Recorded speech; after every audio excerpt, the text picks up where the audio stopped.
Driver G immediately bought 10 kilos of rice upon learning about the 20 pesos per kilo rice in the Kadiwa store at the Mandaluyong public market. Rice is one of the main expenses for her family, so at this price, it helps stretch their budget a bit more. Pero maski na, malaki pa rin niya sa portion ng budgeting namin, yung bigas. Kasi binibili ko nga yung premium mahal. Kasi pag hindi masarap yung bigas, hindi rin masarap kumain. Kasi siyempre mura, malaking diferensya dun sa mahal na binibili ko. Nanay Rosita was also happy because the price she used to buy at 29 pesos now dropped to 20 pesos. She said that the budget allocated for the rice will be enough for her family with more than 10 members. Super po kasi mababa siya. Kasya lang po sa pamilya namin. Kasi marami kami. Ado yung mga anak ko, apo ko. Kailangan, ganito murang bigas ang bibili ko para magkasa sa amin. Yan na po talaga kaya namin. Starting today, the 20 pesos per kilo rice at Kadiwa Center will be available to those from vulnerable sectors, including senior citizens, persons with disabilities or PWDs, solo parents, and members of the Purpose Program. At the Kadiwa store in Mandaluyong Public Market, shoppers quickly line up to grab the cheaper rice.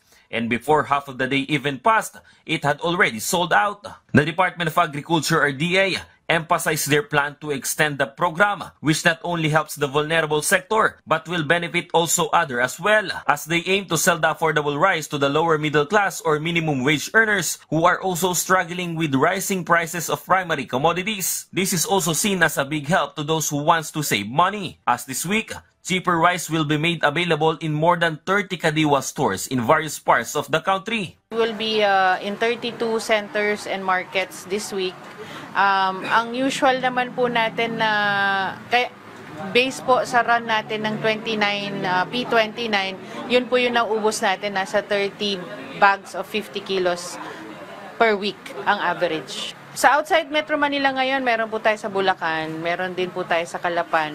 Tapos by this week po, meron din tayo sa Cavite, Laguna. So yun po yung target natin. The agency launched the program in the Visayas on May 1, but it was temporarily halted due to an order from the Commission on Election or COMELEC to avoid any political implications. The DA also responded to the criticisms from the people that the 20 pesos rice is not on a good condition. Ito po ay local rice, meron po siyang 25% broken siya compared talaga sa mga imported na 5% premium.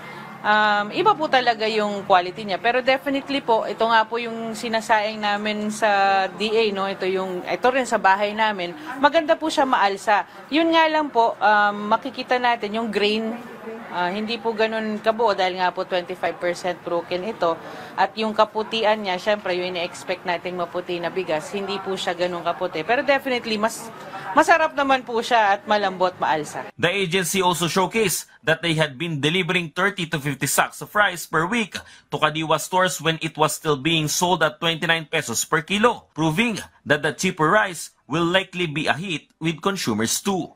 From PTV Manila, JM Pineda, Balitang Pambansa.